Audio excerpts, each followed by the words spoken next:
To take a snare drum from an old record and pitch it up and use it as a hi-hat, you know, shit like that, like just nerd shit.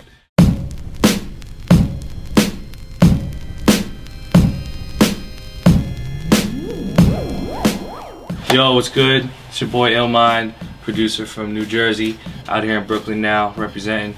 And you know, y'all might have heard me on you know, everything from Little Brother, Nobody Like Me, to you know, Redman, Buck Buck,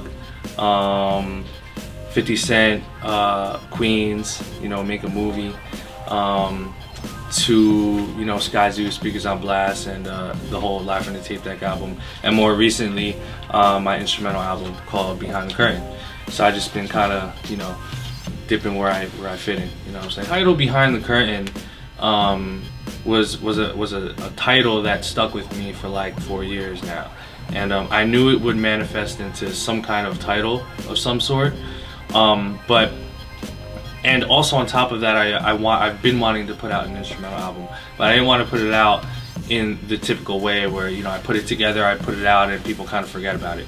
So I felt like after the whole Live from the Tape Deck album that I did with Sky Zoo, I wanted to put out another full-length project. So I decided to work with Nature Sounds to put the instrumental album out, and I'm releasing it with the audio stems with the album. So I'm giving you all of my sounds in addition to the actual beats.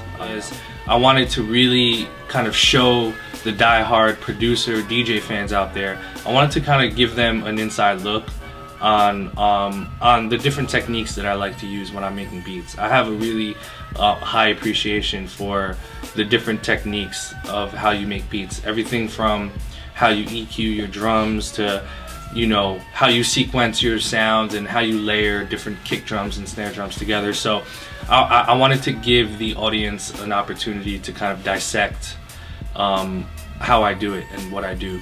So I decided to say, hey, you know, let's include the audio stems. Let's give them the beats and also, you know, the drum tracks, the snares, the kicks, the hi-hats, and it's all royalty free. So, you know, you can use my sounds on your beats if you want.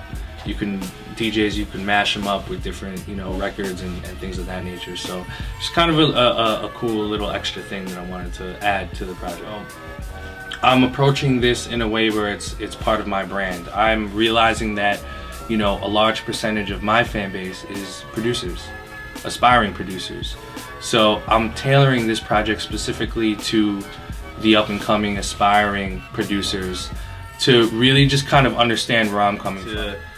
Take a snare drum from an old record and pitch it up and use it as a hi-hat, you know, shit like that, like just nerd shit. DJ Premier even, you know, hit me up and he's like, yo, the stems on Victory are crazy. Victory is a track on the album. He's like, yo, I'm definitely using those drums for something. That, you know, that was surreal for me. Like, yo, this is DJ Premier telling me he wants to use my drums, you know, so that was a good look for me on my end. So this is my secret to my drums. Addictive drums. This is by XLN Audio, right?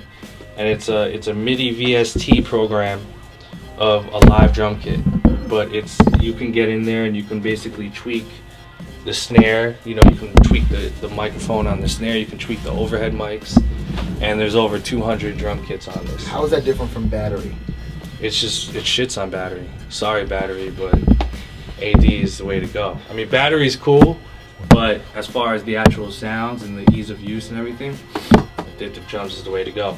And it's so good that they decided to put me on the motherfucking box. Hold on, let me get that. You know what I'm saying?